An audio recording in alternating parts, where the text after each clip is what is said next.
Record करना start.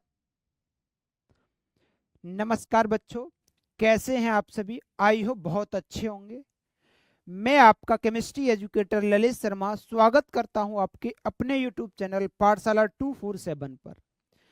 इस YouTube session पे हम जो बात करने वाले हैं वो बात करेंगे कि सर हम कैसे एग्जाम में 70 में से 70 स्कोर करें, वो भी केमिस्ट्री में। ठीक है, आपके थंबनेल पे लिखा हुआ है how I score 70 out of 70 in chemistry board exam. 12th के बोर्ड एग्जाम में हम किस प्रकार से जो है 70 में से 70 जो है नंबर लेके आ सकते हैं। ठीक है, तो उसकी जो स्ट्रेटजी जो है वो हम यहाँ पर बात करेंगे, उसकी स्ट्रेटजी हम प्लान करेंगे किस प्रकार से हम इतने अंक लेके आ सकते हैं। और ये बात का मैं आपको बिल्कुल 100% कह सकता हूं कि यदि ये चीजें आपने की तो आपको 100% 70 में से 70 में नंबर मिलेंगे। लेकिन उसके लिए आपको ये सभी चीजें उनको फॉलो करना पड़ेगा, उनको अनुसरण करना पड़ेगा। ठीक है, तो बेटा इस वीडियो को आप एंड तक देखें, आपको यहाँ पर बहुत इंपॉर्टेंट चीज यहाँ पर मिलने वाली है। ठीक, चलो तो देखो, सबसे पहले हमें पता होना चाहिए कि हमारा क्वेश्चन पेपर किस प्रकार का डिजाइन हुआ है। ठीक है, मतलब किस प्रकार से डिजाइन किया जाता है इसके बारे में हमें मालूम होनी चाहिए। तो देखो मैं आपको बता दूं, आपका क्वेश्चन पेपर जो कुछ इस प्रकार से डिजाइन होगा, उसमें आपके एमसीक्यू क्वेश्चन आएंगे। एमसीक्यू क्वेश्चंस आएंगे जैसे बहुविकल्पीय प्रश्न कितने आएंगे आपके, टोटल जो है 6 क्वेश्चन आएंगे। कितने? 6 क्वेश्चन आएंगे। हर एक क्वेश्चन आपका 1 मार्क्स का होने वाला है, तो टोटल आपके 6 मार्क्स के एमसीक्यू क्वेश्चंस आएंगे। ठीक है, 6 मार्क्स के आपके एमसीक्यू क्वेश्चंस आएंगे। कहां से आएंगे? देखो चैप्टर नंबर 1 से आएगा एक, ठीक है, और चैप्टर नंबर 3 से आएगा एक। ठीक है, इनसे आएंगे सॉल्यूशन और रासायनिक बलगति से। और आपके बचे 4 क्वेश्चंस, 4 एमसीक्यू क्वेश्चंस जो है आपके ऑर्गेनिक से आएंगे। किससे आएंगे? ऑर्गेनिक केमिस्ट्री से आएंगे। ठीक है, या ऐसा भी करता है कि उसने पहले 3 क्वेश्चन जो है वो क्या करता है, आपकी फिजिकल केमिस्ट्री से रख दिए, फर्स्ट सेकंड थर्ड चैप्टर से, और 3 एमसीक्यू क्वेश्चंस जो है आपके ऑर्गेनिक केमिस्ट्री से रख देता है। इस प्रकार से आपके एमसीक्यू क्वेश्चंस डिजाइन होंगे आपके बोर्ड एग्जाम में। इसके बाद क्वेश्चन नंबर 2 की बात करते हैं। उसमें टोटल आपके 4 क्वेश्चन बनेंगे और 2-2 अंक के बनेंगे। इस प्रकार से ये 8 मार्क्स का नंबर बनेगा आपका क्वेश्चन नंबर 2, आपका टोटल 8 मार्क्स का होने वाला है। ठीक है, इसके बाद क्वेश्चन नंबर 3 की बात करते हैं। तो क्वेश्चन नंबर 3 जो है उसमें भी आपके 4 क्वेश्चन होंगे। प्रत्येक क्वेश्चन आपके 2 मार्क्स का होगा। ठीक है, प्रत्येक क्वेश्चन आपका 2 मार्क्स का होगा। तो ये क्वेश्चन नंबर 3 भी आपका 8 मार्क्स का आएगा ही आएगा।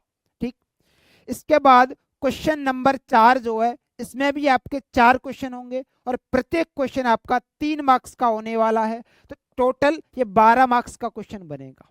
ठीक है, क्वेश्चन नंबर 5 की बात करते हैं। इसमें भी आपके 4 क्वेश्चन बनेंगे, प्रत्येक क्वेश्चन आपका 4 मार्क्स का हो जाएगा और टोटल 16 मार्क्स का आएगा। ठीक है, और क्वेश्चन नंबर 6 की बात करते हैं। तो क्वेश्चन नंबर 6 में टोटल आपके 4 क्वेश्चन आएंगे, लेकिन मेनली बात करेंगे तो 2 आएंगे, उनमें ऑप्शनल में आएंगे तुम्हारे, जैसे क, और क में आपके पास जो है ऑप्शंस होंगे। ठीक है, आपके पास ऑप्शंस होंगे क और ख में, इसका मतलब टोटल 4 हो जाएंगे, लेकिन करने आपको 2 ही हैं। ठीक है, करने आपको 2 ही हैं।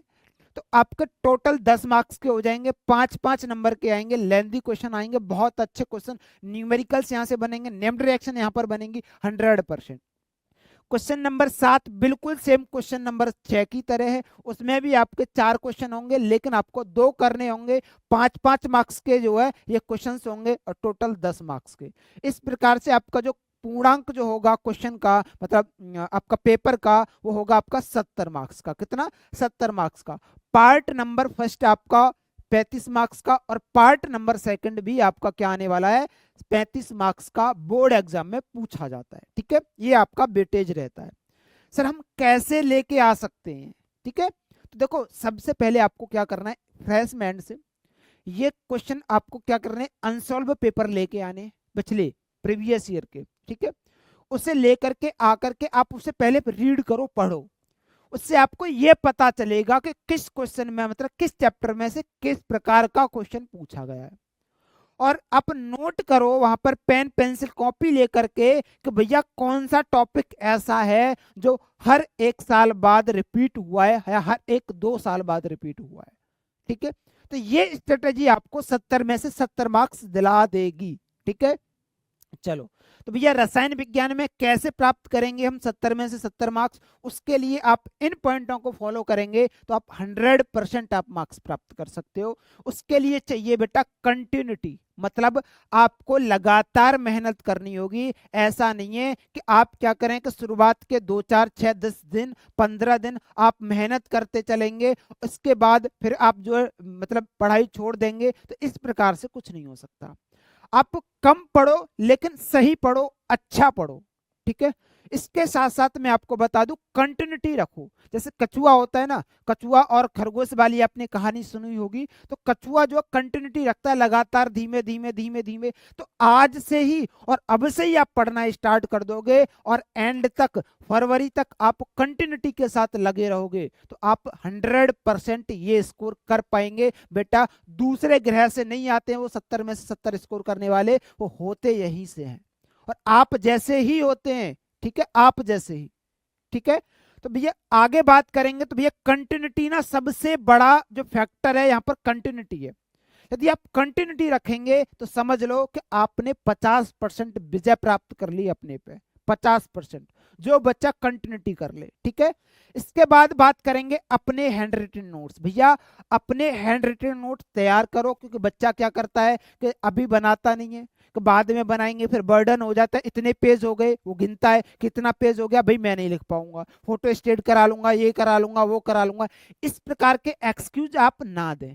पहले दिन से ही आप जो अपने सेल्फ नोट्स डिजाइन करें, ठीक है, साथ की साथ करें, क्योंकि टीचर जो है per day 1 page 2 page maximum 3 से 4 पेज आपको कराएगा। यदि वो आप पर डे नहीं कर सकते तो फिर आप उम्मीद मत कीजिए कि हम इतना अच्छा स्कोर बोर्ड एग्जाम में कर सकते हैं।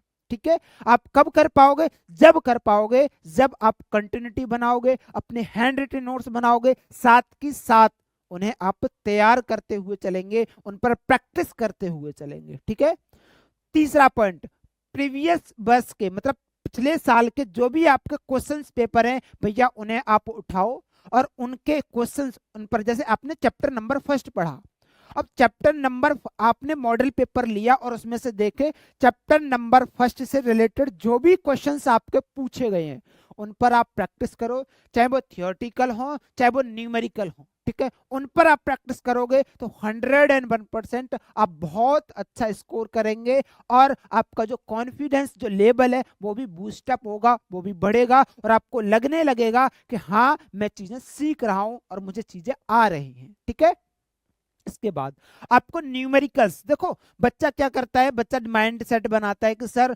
मैं थ्योरी तो ना बना बना के लिख दूंगा, थोड़ा बहुत मुझे आता है, ये कर लूंगा वो कर लूंगा। ठीक है, ये आपके एक्सक्यूज है। देखो केमिस्ट्री एक ऐसा सब्जेक्ट है कि जिसमें आपको कहानी लिखने की आवश्यकता नहीं है।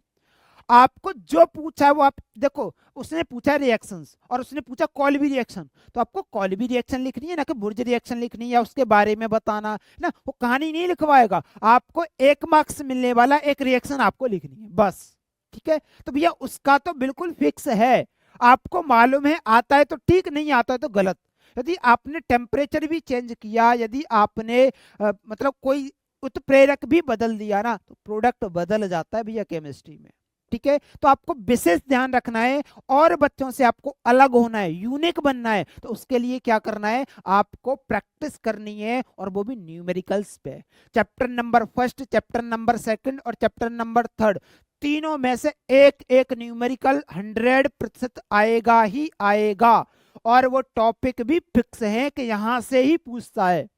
ठीक है, उसके लिए भी हम सेशन से लेके आएंगे कि कहां से ही न्यूमेरिकल पूछेगा, इससे बाहर न्यूमेरिकल पूछेगा ही नहीं। ठीक है, एग्जामिनर पूछ ही नहीं सकता। ठीक है, तो वो भी सेशन हम यहाँ पर करेंगे, तो आपको उनके न्यूमेरिकल्स प्रश्न, बच्चा क्या करता है, देखो थ्योरी सब लिख के आते हैं। ठीक है, बच्चा दिक्कत कहाँ आती है, बच्चे को दिक्कत आती है न्यूमेरिकल्स में, उसे फॉर्मूले याद नहीं होते, और जो बच्चा न्यूमेरिकल्स कर जाता है ना वही बच्चा 70 में से 70 ले आता है। ठीक है, थ्योरी तो सब लिखने का प्रयास करते हैं, चाहे बना के लिखेंगे चाहे कैसे भी लिखेंगे, लेकिन लिखेंगे जरूर। सभी बच्चे लिखते हैं, सभी बच्चे। ठीक है, तो भैया आपको क्या करना है, न्यूमेरिकल्स पे प्रैक्टिस करना है। एक चैप्टर में मैक्सिमम, मैं आपको बता दूं, टॉपिक मैक्सिमम 3 से 4 टॉपिक होंगे, जिनसे ज्यादा चैप्टर मतलब टॉपिक है ही नहीं जो एग्जामिनर के दिमाग में आए कि भैया मैं कहां से न्यूमेरिकल, ठीक है, मैं कहां से न्यूमेरिकल दूं, उसके दिमाग में आ ही नहीं सकता। तो आपको क्या करना है, आपको भैया न्यूमेरिकल्स पर प्रैक्टिस करनी है बहुत अच्छे तरीके से। आप जितनी ज्यादा न्यूमेरिकल्स पर प्रैक्टिस कर लोगे उतना ही ज्यादा आपको बेनिफिट हो जाएगा और उतने ही आगे आप उन बच्चों से निकल जाओगे, ठीक है, जिनसे आप कंपटीशन उन्हीं बच्चों से है। थ्योरी में कंपटीशन ज्यादा नहीं रहता, ठीक है, कुछ ना कुछ बच्चा लिख के सभी आते हैं, ठीक है, तो आपको क्या करना है, न्यूमेरिकल्स पर बहुत ज्यादा प्रैक्टिस करनी है। और देखो मैं आपको, यदि आप पहले ही दिन से आज से ही मेहनत करोगे ना, तो आपको मैं आपकी रामबाण आपको देने वाला हूं, और वो क्या देने वाला हूं, वो है नेम्ड रिएक्शन। आज से और अभी से, जहां पर आप सोते हो एक चार्ट पेपर लेके आना बड़ा सा, और उस पर नेम्ड रिएक्शन में यहां पर बताऊंगा कौन कौन सी नेम्ड रिएक्शन एग्जाम में पूछी जाती हैं, वो सभी की सभी नेम्ड रिएक्शन लिख लो। 20 से 25 नेम्ड रिएक्शन होंगी जिन्हें आपको लिखना है। और पर डे आपको क्या करना है, जब आप स्कूल जाओ ना, एक बार उन नेम्ड रिएक्शन को देखते हुए जाओ। टारगेट बना लो कि भैया मुझे एक दिन में ना एक नेम्ड रिएक्शन याद करनी है, एक दिन में एक, सिर्फ एक दिन में एक। और मैं ये कह रहा हूं कि एक दिन में एक भी ना तैयार करो ना, तो मैं तो कह रहा हूं कि भैया 5 दिन में एक कर लो। अभी समय है तुम्हारे पास, ठीक है, आज से ही ये स्ट्रेटेजी अपनाओ आप, ठीक है। आपको क्या करनी है, नेम्ड रिएक्शन चार्ट पेपर पे लिखनी है, और आपको एक ही नेम्ड रिएक्शन को तैयार करना है 5 दिन तक। आपने तैयार कर ली, फिर 5 दिन बाद आपको वो नेम्ड रिएक्शन दूसरी तैयार करनी है, और भैया साथ के साथ उसका भी रिवीजन करते हुए चलना है। इस प्रकार से आप 30 नेम्ड रिएक्शन तैयार कर चुके होंगे, कब तक, दिसंबर अक्टूबर से पहले ही, दिसंबर अक्टूबर से पहले ही आप 30 नेम्ड रिएक्शन आराम से तैयार कर चुके होंगे, आराम से जिसे कहते हैं, ठीक है। हाँ, तो आपने नेम्ड रिएक्शन तैयार कर ली ना, तो भैया आप पिछला पेपर उठा के देखो, कम से कम 15, 10 से 15 नंबर का ना उन नेम्ड रिएक्शन में से ही आता है। 10 नंबर की तो डायरेक्ट नेम्ड रिएक्शन ही पूछी जाती है। एक क्वेश्चन तो आपका नेम्ड रिएक्शन पे ही बनता है, नेम्ड रिएक्शन पर ही, ठीक है। तो 5 मार्क्स का आएगा, नेम्ड रिएक्शन आएंगी, पांचों के पांचों आपको लिखनी होंगी। और क्वेश्चन कैसे बनते हैं कि जो नेम्ड रिएक्शन होती है ना, उनको ही मॉडिफाई कर दिया जाता है, उनको अलग तरीके से पूछ लिया जाता है, लेकिन होती नेम्ड रिएक्शन ही है, होती नेम्ड रिएक्शन ही है। तो आपको भैया नेम्ड रिएक्शन तैयार करनी है, मिनिमम आपको 10 नंबर और मैक्सिमम आपको 15 मार्क्स दिलाएंगे ये नेम्ड रिएक्शन। अब देखो कितना वेटेज होता है इनका, मतलब कितनी इनकी अहमियत है। तो आपने यदि तैयारी की ना आंकिक प्रश्न और नेम्ड रिएक्शन की, तो भैया ये टोटल ओवरऑल वेटेज बैठेगा आपको 25 मार्क्स का, लगभग लगभग कितने, 25 मार्क्स का बैठ जाएगा। तो आपको बहुत अच्छे तरीके से प्रिपेयर करना है नेम्ड रिएक्शन। और भैया रिवीजन, देखो भैया रिवीजन कहते हैं ना, एक कहावत है आपने सुनी होगी कि करत करत अभ्यास के जड़मत होत सुजान, रसरी आवत जात से सिल पर पड़त निशान। भैया डेली आप प्रैक्टिस करोगे ना, देखो कुएं पे क्या करते हैं हम, जब बार बार रस्सी खींचते हैं तो क्या है, जो आपका जो पत्थर है ना उस पे भी रस्सी क्या कर देती है, निशान लगा देती है। तो भैया आप डेली मेहनत करोगे ना, जितनी ज्यादा आप प्रैक्टिस करोगे, जितना ज्यादा आप रिवीजन करोगे, उतने ही ज्यादा आप निखर जाओगे। जैसे एक जो हीरा जो है उसे जितना ज्यादा तपा जाता है वो उतना ही ज्यादा निखरता है और उतना ही ज्यादा चमकता है। तो ये ऐसे ही आपको क्या करना होगा, डेली की डेली। देखो आपको ज्यादा नहीं करना है, आपको लग रहा होगा कि सर ने बहुत कुछ बता दिया, लेकिन ज्यादा नहीं करना है आपको। भैया एक टीचर जो है, मैं आपको बता दूं, आप कहीं से भी पढ़ लो, एक टीचर मैक्सिमम एक दिन में जो नोट्स आपको लिखाएगा वो कितना लिखाएगा, वो 1 पेज, 2 पेज या 3 पेज, इतना मैक्सिमम करा पाएगा। यदि आप 3 पेज पर डे नहीं कर पा रहे हो, और सोचो कि भैया मैं 1 महीने बाद जो है पूरा 1 चैप्टर या 2 चैप्टर हो जाएंगे, क्या उन्हें कर पाओगे? जब 3 पेज नहीं कर पा रहे तो 2 चैप्टर कहां से कर लोगे? दिमाग से सोचो। तो आपको अभी से मेहनत करनी है, तभी आप अच्छा स्कोर कर पाओगे, ठीक है, तभी आप बहुत अच्छा स्कोर कर पाओगे। इसी वजह से कह रहा हूं कि भैया रिवीजन भी आपका बहुत बहुत इंपॉर्टेंट है। चाहे आप एक चैप्टर तैयार करो, लेकिन एक चैप्टर ऐसा धांसू तैयार करो कि भाई साहब यदि प्रश्न आ गया ना तो उसके चीथड़े उड़ा दूंगा मैं। इस प्रकार से आप तैयार करो, ठीक है। चलो नेक्स्ट हम बात करते हैं भैया क्या क्या नेम्ड रिएक्शन है, कौन कौन सी हमें सर तैयार करनी है, एक बार हमें बता दो। तो भैया वो है सेंड मायर अभिक्रिया, नेम्ड रिएक्शन है। फिंकलिस्टन अभिक्रिया, नेम्ड रिएक्शन है। स्वार्स अभिक्रिया, इसके बाद SN1 SN2 बहुत फेवरेट है, फेवरेट जिसे कहते हैं, चैप्टर नंबर फर्स्ट में SN1 SN2 फेवरेट है एग्जामिनर की, है ना। हर लगभग 1-2 साल बाद पूछता ही पूछता है। अब देख लो आपको तैयार करनी है कि नहीं करनी है। गिगनियार अभिक्रिया, बुर्ज अभिक्रिया, फिटिंग अभिक्रिया, आप पेपर उठा के तो देखो, जब आपको पता चलेगी सच्चाई तो, ठीक है। फिटिंग अभिक्रिया, बुर्ज फिटिंग अभिक्रिया, फ्रीडल क्राफ्ट अभिक्रिया, ठीक है। और DDT, क्लोरोफॉर्म, इनके बारे में भैया DD पर टिप्पणी कीजिए, क्लोरोफॉर्म पर टिप्पणी कीजिए, ठीक है। इन सब के बारे में पूछता है। विलियमसन संश्लेषण अभिक्रिया, ठीक है जी। राइमर टीमन अभिक्रिया, राइमन टीमन अभिक्रिया इंपॉर्टेंट, बहुत बहुत ज्यादा इंपॉर्टेंट है, ठीक है, बहुत बहुत ज्यादा। कोलबे अभिक्रिया, कोलबे अभिक्रिया मतलब ये ना कहते नहीं ना कि भैया ये तो आएंगी ही आएंगी, वो वाला सीन है, आपको मिलेंगी मिलेंगी, हर साल मिलेंगी। उठा के देख लो भैया पेपर आप, ठीक है, उठा के देख लो। 14वीं बेटा ग्रेबियल थैलामाइड संश्लेषण। इसके बाद सैलिसैलिक अम्ल, बहुत ज्यादा पूछता है सैलिसैलिक अम्ल को, बहुत ज्यादा, ठीक है। इसके बाद पिक्रिक अम्ल, पिक्रिक अम्ल के बारे में ये सभी नेम्ड रिएक्शन मैं आपको भी कराऊंगा, और एक वीडियो में एक नेम्ड रिएक्शन कराएंगे। इस प्रकार से आपकी 30-35 नेम्ड रिएक्शन मैं यहाँ पर भी आपको कराऊंगा। यदि आप यूट्यूब चैनल पर पहली बार आ रहे हैं तो इस चैनल को सब्सक्राइब करें, बट और भी जो आपके साथी हैं उन मित्रों को शेयर करेंगे, जिससे कि उनको भी इस सेशन का, यूट्यूब सेशन का फायदा मिल सके, ठीक है, वो भी बहुत अच्छा स्कोर प्राप्त कर सके। ओजोनी अपघटन, ठीक है। रोजनमुंड अभिक्रिया बहुत ज्यादा इंपॉर्टेंट है। स्टीफेन अभिक्रिया, ठीक है। इटार्ड अभिक्रिया बहुत ज्यादा पूछी जाती है। गाटरमान कोख अभिक्रिया, गाटरमान कोख अभिक्रिया। कैनिज़ारो अभिक्रिया बहुत ज्यादा पूछी जाती है। एल्डोल संघनन अभिक्रिया, क्रॉस एल्डोल संघनन अभिक्रिया, हॉफमैन हॉफमैन ब्रोमाइड अभिक्रिया, हॉफमैन ब्रोमाइड अभिक्रिया है। कार्बिल एमीन अभिक्रिया, कार्बिल एमीन भी बहुत ज्यादा पूछी जाती है, इससे तो MCQ प्रश्न बनता है, एमीन वाले चैप्टर में से MCQ प्रश्न बनता है भैया इसका तो, ठीक है। क्लीमेंसन अपचयन अभिक्रिया, वॉल्फ किस्नर अभिक्रिया, ल्यूकस परीक्षण। देखो क्वेश्चन डिजाइन कैसे करता है, जैसे कि मानो 7वां क्वेश्चन है और 7वें का क है, तो उसमें क्वेश्चन पता है कैसे देगा, पांचों के पांचों नेम्ड रिएक्शन भी नहीं देता है भैया, शुरुआत के 2 दे दिए उसने टेस्ट बताओ, लूकस टेस्ट बताओ और टॉलिन टेस्ट बताओ, और 3 दे दी नेम्ड रिएक्शन। या करके आएंगे 5 कन्वर्जन, या तो कर लो कन्वर्जन या कर लो नेम्ड रिएक्शन। तो भैया नेम्ड रिएक्शन आसान पड़ जाती है, क्यों कि कन्वर्जन में आपको सभी नेम्ड रिएक्शन आनी चाहिए, सभी रिएक्शन आनी चाहिए, तब कन्वर्जन आप कर पाओगे, और उसके लिए आपको 11th भी बहुत तगड़ी होगी आपकी, तभी आप कन्वर्जन कर पाओगे, ठीक है। टॉलिन परीक्षण भैया ये पढ़ना होगा।